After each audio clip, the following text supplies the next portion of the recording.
Setiap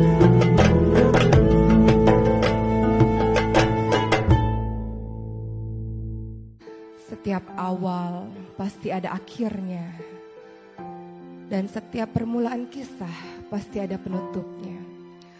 Rasulullah Shallallahu Alaihi Wasallam diberikan tugas oleh Allah Subhanahu Wa Taala sebagai perantara hidayah untuk umat-umatnya agar mereka menyembah Allah Subhanahu Wa Taala.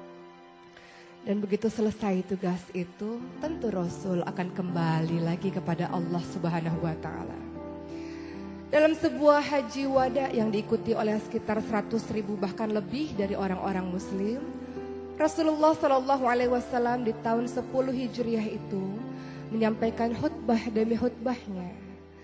Dan suatu ketika Rasul bertanya kepada sahabat-sahabatnya, kalau kalian kelak ditanya oleh Allah tentang aku, maka apa jawaban kalian?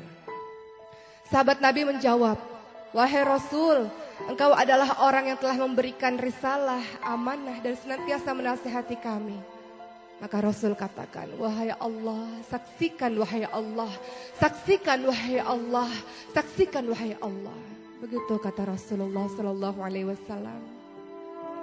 Tahun terus berganti, di tanggal atau di tahun 11 Hijriah, Rasulullah Sallallahu Alaihi Wasallam menderita sakit panas. Sakit akibat diracuni oleh orang Yahudi, seorang wanita Yahudi di tahun 7 Hijriah pada saat perang Khaybar. Seorang wanita tersebut menaburkan racun di daging yang dimakan oleh Rasulullah. Dan dampak dari racun tersebut mulai terasa di tahun 11 Hijriah. Rasulullah SAW dalam keadaan sakit, kemudian pergi ke pemakaman Baqi dan mendoakan seluruh para syuhada yang berada di Baqi. Rasul katakan, sesungguhnya kami, sesungguhnya aku pun akan menyusul kalian. Pada saat itu Rasulullah SAW meminta izin kepada istri-istrinya untuk beristirahat di rumah Aisyah, istri yang sangat dicintai oleh Rasulullah SAW. Dalam keadaan sakit, suatu ketika Rasul dipapah oleh Fadl bin Abbas dan Ali bin Abi Thalib untuk datang ke masjid, untuk datang ke mimbar dan berkhutbah di depan seluruh sahabat-sahabatnya.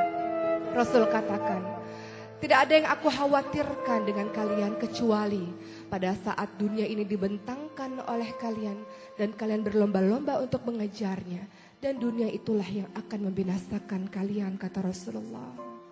Rasul melanjutkan lagi, seorang hamba Allah diberi pilihan oleh Allah untuk berada terus di muka bumi ini atau kembali kepada Allah dan menatap wajah Allah, dan hamba tersebut memilih untuk kembali kepada Allah Subhanahu wa Ta'ala. Abu Bakar yang mendengar hal tersebut kemudian terseduh-seduh dan menangis, bersimbah air mata, dan ia mengatakan, wahai Rasulullah, aku, orang tuaku, ayahku, ibuku, jiwaku, hartaku menjadi tebusan untukmu, wahai Rasulullah. Rasul berusaha menenangkan Abu Bakar dan Rasul katakan, tenang Abu Bakar, dan tetaplah berada di tempatmu, wahai Abu Bakar. Seluruh sahabat merasa heran dengan kata-kata dari Abu Bakar dan air mata yang turun dari mata Abu Bakar. Mereka kemudian paham bahwa ternyata itulah isyarat bahwa hari terakhir dari Rasulullah SAW. Rasul lebih memilih Allah, Rasul lebih memilih memandang wajah Allah dibanding dengan terus berada di muka bumi ini. Maka seluruh sahabat pun menangis di masjid tersebut. Rasulullah dalam keadaan semakin lemah, kemudian dipapah kembali oleh Ali bin Abi Thalib dan Fadl bin Abbas kembali ke rumahnya. Pada saat itu Rasulullah berada di pangkuan di dadanya Aisyah, dan di subuh hari Rasulullah SAW berjalan tak seperti biasanya karena sebenarnya Rasul sudah semakin melemah. Namun pada hari itu Rasul membuka tirai di depan pintu rumah Aisyah yang langsung berhadapan dengan para sahabat yang sedang melaksanakan sholat subuh dipimpin oleh Abu Bakar. Hampir dan nyaris saja seluruh sahabat membatalkan sholat tersebut karena menurut mereka, lihat Rasul sudah sembuh, Rasul sudah segar, Rasul bisa kembali menjadi imam sholat kita, menjadi pemimpin kita. Hampir saja mereka membatalkan sholat tersebut, namun Rasul kembali memberi isyarat untuk tetap melanjutkan sholat itu.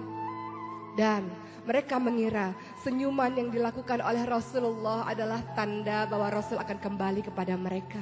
Namun tidak, kenyataannya Rasul kembali ke dada, ke pelukan dari Aisyah, istri yang dicintainya. Dan pada saat itu Fatimah datang ke rumah Aisyah. Dan Fatimah biasanya disambut oleh Rasul. Rasul berdiri biasanya. Rasul mencium Aisyah, Fatimah biasanya. Namun apa yang terjadi pada saat itu? Rasulullah SAW dalam keadaan lemah dan tak sanggup untuk menyambut kedatangan Fatimah. Maka Fatimah pun memandang ayahnya. Wahai ayah, betapa berat penderitaanmu wahai ayah. Betapa luar biasanya kesakitanmu wahai ayah. Apa kata Rasulullah? Inilah hari terakhir di mana aku merasakan penderitaan wahai Fatimah. Setelah hari ini aku tidak akan pernah merasakan penderitaan lagi. Rasulullah SAW membisikkan sesuatu di telinganya Fatimah. Dan Fatimah kemudian berlari dan menangis sejadi-jadinya. Dan kemudian Rasul mengatakan kembali Fatimah. Rasul kembali membisikkan kalimat-kalimat kepada Fatimah. Dan Fatimah pun kembali tertawa. Dan ternyata di kemudian hari orang-orang dan Aisyah bertanya pada Fatimah tentang bisikan Rasul. Fatimah menjawab, di bisikan pertama Rasul katakan bahwa Rasul akan pergi meninggalkan kita semua. Itu yang membuat aku menangis. Dan di bisikan kedua Rasul mengatakan bahwa aku adalah orang yang paling pertama untuk menyusul ayahku Rasulullah. Dan itulah yang membuatku tertawa. Matahari semakin meninggi dan Rasulullah SAW semakin melemah.